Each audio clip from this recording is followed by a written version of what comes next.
Двете гърнета. Имало едно време две гърнета, които са живели щастливо заедно. Едното било глинено, а другото метално. Хайде да тръгнем на пътешествие. Рекло веднъж металното гърне на глиненото. В този ден то било настроено за приключения. О, не! Изпищяло глиненото гърне. Може да се счупя. Ще се остана тук, въгъла край огнището. Ти върви самичко. Напразно се безпокоиш. Рекло металното гърне. Ако дойдеш с мене, обещавам да те брани от всяка опасност, така няма да ти се случи нищо лошо. Накрая глиненото гърне склонило да тръгне на пътешествие, убедено от обещанията на другаря си.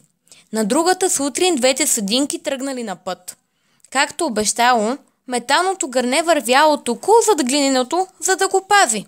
Но още не били се отдалечили от дома, случило се така, че металното гърне се спънало без да иска в един сърчащ корен и паднало.